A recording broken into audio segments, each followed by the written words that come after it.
দেখুন, আমরা হোয়াটসঅ্যাপ তো প্রত্যেকেই ব্যবহার করি। হোয়াটসঅ্যাপে কারো না কারোর সঙ্গে চ্যাট করে থাকি। আপনি চাইলে খুব সহজে হোয়াটসঅ্যাপে ফেক চ্যাট তৈরি করতে পারবেন। এটি আমরা 99% মানুষ জানি না। তো চলুন এটি কীভাবে করতে হয় আমরা দেখে আসি।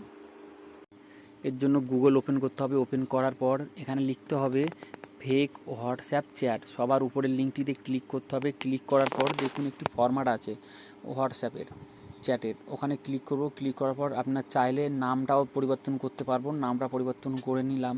এবার দেখুন ফটো অ্যাড, এখানে চাইলে আপনার ফটো অ্যাড করতে পারবেন। দেখুন এখানে টাইম অ্যান্ড ডেট, চাইলে ওটাকে আমরা এডিট করে নিতে পারবো। তারপরে যে চ্যাটটিও আমরা এডিট করে নেবো। দেখুন চ্যাটটি আমরা আমার ইচ্ছা মতো চ্যাট এডিট করে নিলাম। এডিট করে নিচ্ছি। নেওয়ার পরে দেখুন দেখুন আমি এতক্ষণ কী লিখছি সেটাও আমরা চাইলে মানে দেখে নিতে পারবো। প্রিভিউ দেখে নেওয়ার পর দেখুন রেডি হয়ে গেলে আমরা ডাউনলোড করব। ডাউনলোড করে নিলাম। ডাউনলোড করে নিলে দেখুন আমাদের ফেক হোয়াটসঅ্যাপ চ্যাট তৈরি হয়ে গেছে। এটা শুধু এডুকেশন পারপাসের জন্য, এটাকে কেউ ভুল পথে ব্যবহার করবেন না। তো এরকম নতুন কিছু জানতে হলে অবশ্যই আমার চ্যানেলটি ফলো করবেন।